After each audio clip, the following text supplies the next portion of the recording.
All right, good evening, everyone. Tonight I'm going to be talking to you about the Prism program. And now, most of you don't know what I'm talking about. The Prism program is a data mining company that was given its power under Section 251 of the Patriot Act.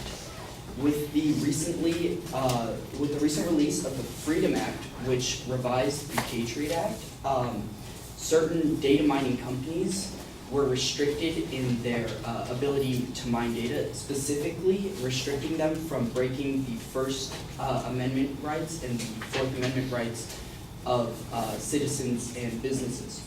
Now, the only problem with this is that the only companies that were restricted under the Freedom Act were data mining companies that targeted phone servers. Now, Prism is a company, a very successful company, that targets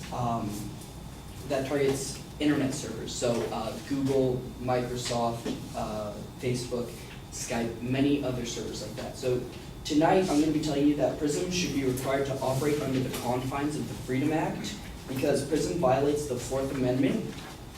Prism has the potential to be dangerous to the American populace, and the Freedom Act would actually make Prism operate constitutionally. So, to address my first point, Prism violates the Fourth Amendment. Prism does not have to present probable cause to data mine and search American citizens' digital documents. The Fourth Amendment is defined as follows by the U.S. Constitution. The right of the people to be secure in their persons, houses, papers, and effects against unreasonable searches and seizures shall not be violated, and no warrants shall issue but upon probable cause, supported by oath or affirmation, and particularly describing the place to be searched and the persons or things being seized. In the digital age, the acquisition of searching digital papers or history is no different than the papers described in this Fourth Amendment, therefore making the actions of Prism in this case unconstitutional, even for security purposes. And even with legitimate cause to search, U.S. citizens have no idea that they're being searched, meaning that there's no way to even fight back against illegitimate searches. The Freedom Act currently only causes transparency for phone tapping organizations. The Guardian reports that the National Security Agency is no longer the repository for bulk U.S. phone metadata, meaning that it can still acquire server metadata and many other types of metadata. By making Prism operate under the Freedom Act, there would be no more data mined by the National Security Agency without a certain level of transparency that is not currently enacted. I already told you that Prism is mining from servers like Microsoft, Yahoo, Google, and currently these companies cannot disagree with the data mining. However, the Freedom Act would reinstate these companies' First and Fourth Amendment rights against Prism reinstate their rights for free speech and against unreasonable search and seizure.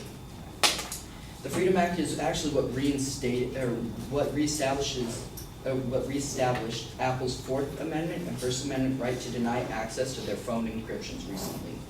However, Apple is still being targeted by Prism and cannot say anything about the investigations that Prism is doing into their server metadata. So Prism has potential to be dangerous to the American populace. The Prism program currently operates by restricting the free speech of the companies it data mines in.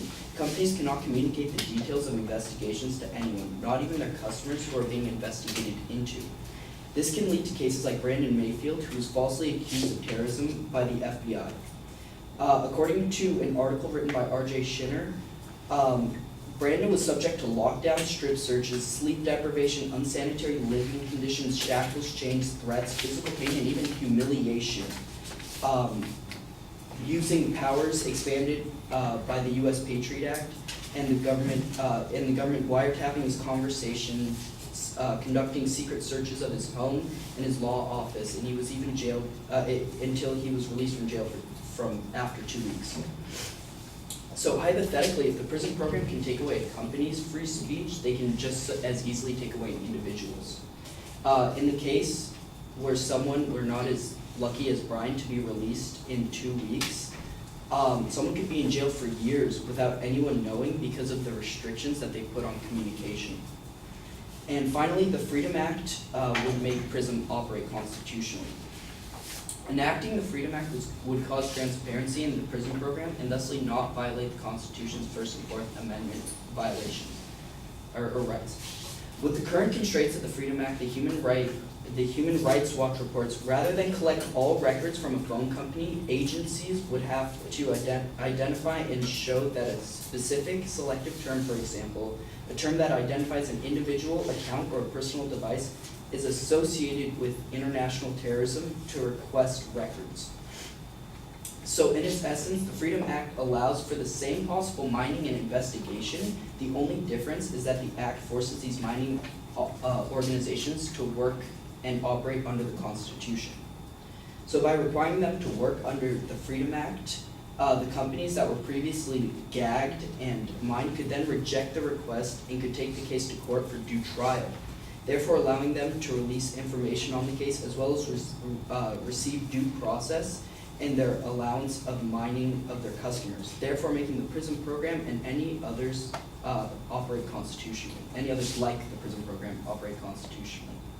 So in a report by the New York Times that many of you have heard about recently, Apple was actually able to fight against the FBI requesting encryption safeguards built into their devices.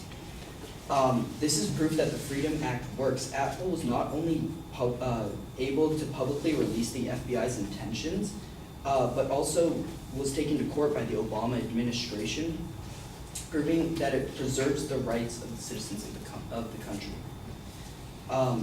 The PRISM program would also have a lot more support if they released their successes and efforts rather than hiding their progress.